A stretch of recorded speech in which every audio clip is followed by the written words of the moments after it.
64ാമത് Kerala school കലോത്സവത്തിൻ്റെ ഭാഗമായുള്ള മാടായി ഉപജില്ലാ കലോത്സവം ഒക്ടോബർ 21 മുതൽ 25 വരെ കടന്നപ്പള്ളി ഗവൺമെൻറ് ഹയർ സെക്കൻഡറി സ്കൂളിൽ നടക്കുമെന്ന് ഭാരവാഹികൾ പ്ലാത്രയിൽ വാർത്താസമ്മേളനത്തിൽ അറിയിച്ചു.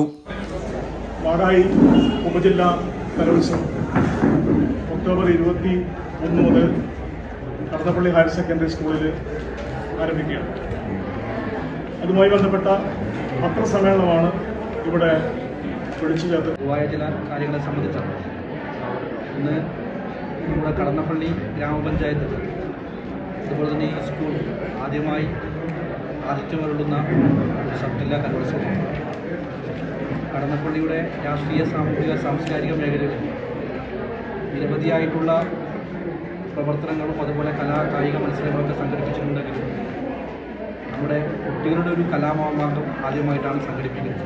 കൗമാര കലയുടെ മാമാങ്കം എന്നറിയപ്പെടുന്ന ആഘോഷമാണ് നമ്മുടെ കുട്ടികളുടെ. ഇത് എന്തുകൊണ്ട് ഇത്രയും പ്രധാനപ്പെട്ടതാവുന്നു എന്ന് ചോദിച്ചാൽ അത് കുട്ടികളുടെ വിവിധങ്ങളായിട്ടുള്ള കലാശേഷി. ഒക്ടോബർ 21 മുതൽ 25 വരെ നടക്കുന്ന കലോത്സവത്തിൽ 104 വിദ്യാലയങ്ങളിൽ നിന്നായി 5000-ഓളം മത്സരാർത്ഥികൾ പങ്കെടുക്കും. മോഹനം, ഭൈരവി, പഞ്ചമം, സർഗം, ഗവാലി, ഇശൽ, തുടി, മേഘബൽഹാർ, കല്യാണി, ഹിന്ദോളം എന്നിങ്ങനെ നാമകരണം ചെയ്യപ്പെട്ട 10ഓളം വേദികളിലാണ് മത്സരങ്ങൾ നടക്കുന്നത്. പ്രകൃതി ദൃശ്യങ്ങൾ കൊണ്ട് പേരുകേട്ട കടന്നപ്പള്ളിയുടെ മണ്ണിലേക്ക് എത്തുന്ന സ്കൂൾ കലോത്സവം വൻ വിജയമാക്കുവാനുള്ള ഒരുക്കത്തിലാണ് സംഘാടകർ.